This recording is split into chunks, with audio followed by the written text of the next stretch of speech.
Hello friends, मैं विनय निर्भीक। Friends, आपका एक बार फिर से मेरे चैनल पे स्वागत है। फ्रेंड्स, जैसा कि आप लोग जान रहे, आज सुबह तक मैं लगातार बोल रहा था कि 28 दिसंबर से एग्ज़ाम नहीं होगा, एग्ज़ाम नहीं होगा, एग्ज़ाम नहीं होगा। लेकिन मेरा बात अब गलत साबित हो गया है। और जैसा कि मैं पहले भी आप लोग से बोला था फ्रेंड्स कि मैं कहीं भागने वाला नहीं हूँ। इन केस अगर 28 दिसंबर से एग्ज़ाम हो जाता है तो कमेंट बॉक्स आप लोगों के लिए खुला रहेगा। जितना गाली देने का मन हो सकता है आप दे लीजिए, मुझे कोई प्रॉब्लम नहीं है। क्योंकि मैं जो कुछ भी कर रहा हूँ आप ही के लिए कर रहा हूँ, और मैं जो भी इन्फॉर्मेशन तो फैक्चुअल दे रहा हूँ एकदम, या लॉजिकल दे रहा हूँ कह सकते हैं। ठीक है, मैं बाकियों की तरह नहीं हूँ कि मैं ये बोल दूँ कि मान लीजिए नोटिस आ गया फिर मैं बोल दूँ मेरे पास फ़ोन आ गया कि अब 28 से एग्जाम होगा फ्रेंड्स, पहले सुन लो ये वो। तो मैं झूठ नहीं बोलने वाला हूँ। मैं 28 नंबर सपोर्ट में कभी नहीं था, आप लोग को मालूम होगा। मैं लगातार चिल्ला रहा था। तो फ्रेंड्स, आपके लिए कमेंट बॉक्स हमेशा खुला रहेगा, अभी भी खुला है। और गालियाँ पड़ना ऑलरेडी स्टार्ट हो ही चुके हैं, उसमें कोई बड़ी बात नहीं है। तो जो लोग गाली दिए उनको भी धन्यवाद, जो गाली अभी देंगे उनको भी धन्यवाद, जो प्रेजेंट में गालियाँ भी टाइप कर रहे होंगे अदर वीडियोस पे उनको भी धन्यवाद फ्रेंड्स। लेकिन थोड़ा सा बुरा उनके लिए मुझे लग रहा है कि जो लोग आज तक गाली नहीं दिए, मेरे ऊपर वाकई में हद से ज़्यादा बिलीव किए। क्योंकि मुझे फ्रेंड्स बिल्कुल उम्मीद नहीं था। मैं आपसे लगातार कह रहा था कि बिना ऑफिशियल नोटिस के रेलवे कभी एग्ज़ाम नहीं करा सकता है। लेकिन रेलवे ऑफिशियल नोटिस दिया तो मात्र 11 दिन पहले दिया।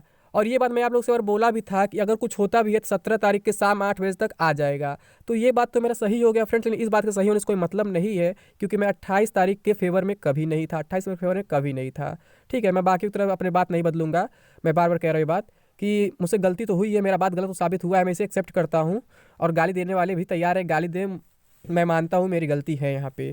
ठीक है, तो फ्रेंड्स अब ये जो बात हुई हुई, लेकिन अब ये चर्चा करते हैं हम। एग्ज़ाम जो है कई फेज़ में होने वाला है। मैं इसलिए ये बात नहीं कह रहा था, मतलब इसलिए बोल रहा था कि 28 में नहीं हो पाएगा। मैं आपसे शुरू से कह रहा था कि संख्या बहुत अधिक है, अचानक के लोग कैसे कराएंगे 28 दिसंबर से। सेंटर वगैरह बुक ही नहीं है, कुछ नहीं है, कैसे अचानक बुक कर लेंगे। अगर बुक करेंगे पहले से लोग इन्फॉर्म जरूर करेंगे, जैसा कि उसमें मिनिस्ट्रियल वगैरह में किए थे। ठीक है, लेकिन हुआ क्या यहाँ फ्रेंड्स, यहाँ जो कोई नहीं सोच पाया था अभी तक वो हो गया है, कई फेज़ में कराया गया है। इसलिए लोग सेंटर बुक कर पाए हैं।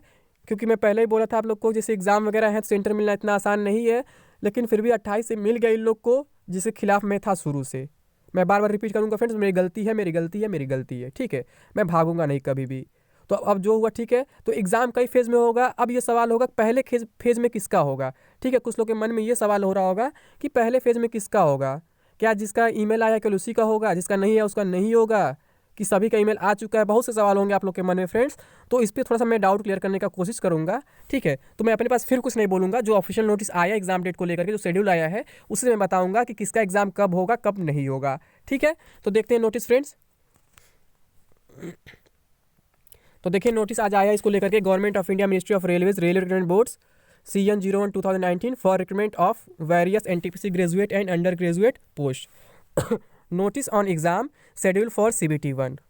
तो पहले नंबर पर क्या लिखा हुआ है, the first stage CBT will be held in multiple phases in order to ensure adherence to all the COVID-19 guidelines for the large number of eligible candidates approx 1.25 crore.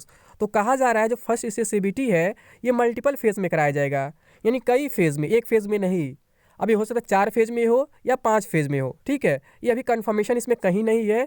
ठीक है, लेकिन अभी आगे पढ़ते कुछ अंदाजा लग सकता है। तो Accordingly, the first phase of the exam is scheduled for 23 lakh candidates approx to be held from 28 December 2020 to 13 January 2021 in various cities all over the country।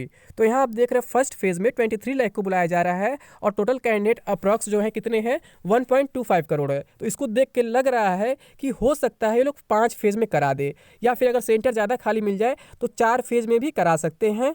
तो मान के चलिए मैक्सिमम ये लोग 6 फेज़ तक जा सकते हैं, और मिनिमम 3 फेज़ तक, इस हिसाब से लगता है। ठीक है, 3 से 6 फेज़ के बीच में जब भी रहेंगे। अब लकी वो लोग रहेंगे कि जिनका एग्जाम अभी इस फेज़ में नहीं होगा, बाद में होगा, तीसरे फेज़ में, चौथे फेज़ में, जब भी हो। तो आप लोग के सवाल में होगा मेरा किस फेज़ में होगा, कैसे पता चलेगा। तो फ्रेंड्स ये भी मैं बताऊंगा कि कैसे पता चलेगा आपको कि आपका एग्जाम किस फेज़ में है, फर्स्ट में है कि नहीं है। ठीक है, तो आगे इसके क्या लिखा हुआ है, the remaining eligible candidates will be scheduled in subsequent phases and will be intimated accordingly. जो भी रिमेनिंग कैंडिडेट्स, एलिजिबल कैंडिडेट्स बच जाएंगे, ठीक है, जो कैंडिडेट बच जाएंगे जिनका फर्स्ट फेज में नहीं है, उनको क्या बाद में इंटीमेट किया जाएगा। अलग अलग फेज में, जब जिस फेज में उनका आएगा उनको उस फेज में बताया जाएगा, एग्जाम सिटी, एग्जाम डेट वगैरह उनका उस फेज का दिया जाएगा। ठीक है, सेकंड क्या लिखा हुआ है, for the candidates who are scheduled in a particular phase. ठीक है, यानी जिनका पर्टिकुलर फेज में शेड्यूल कर दिया गया है उनके लिए ये है नोटिस, जो सेकंड लाइन है। तो इसमें क्या 2.1 में, the link for viewing the exam city and date and downloading of traveling authority for SC/ST candidates will be made available on all RRB websites 10 days prior to start of their exam। यानी जिनका exam 28 दिसंबर वाले में है, ठीक है, यानी first phase में है, उनका जो है कल से आपको मिल जाएगा इसका लिंक, ठीक है, कि आप डाउनलोड कर सकते हैं कि आपका एग्ज़ाम सिटी डेट वगैरह क्या है क्योंकि स्टार्टिंग डेट के 10 दिन पहले, ना कि आपके एग्जाम डेट के 10 दिन पहले है। तो यानी कि स्टार्टिंग डेट जो एग्जाम का है फर्स्ट फेज़ का 28 दिसंबर से है, तो आप कल से डाउनलोड कर सकते हैं अपना एग्जाम सिटी और डेट वगैरह, ठीक है। 2.2 में क्या लिखा हुआ है, downloading of e call letters will start 4 days prior to exam date. यहाँ पे एग्जाम डेट लिखा है, ना कि स्टार्ट ऑफ एग्जाम डेट, यानी कि जो एग्जाम डेट एग्जाम सिटी आपको मिलेगा उस एग्जाम डेट से 4 दिन पहले आप अपना एडमिट कार्ड डाउनलोड कर सकते हैं। यानी कि आपका एग्जाम मान लीजिए अगर 10 जनवरी को है तो आप 6 जनवरी का एडमिट कार्ड डाउनलोड कर सकते हैं, ठीक है। Exam date mention in exam city and date intimation link, यानी कि जो डेट वहाँ मेंशन है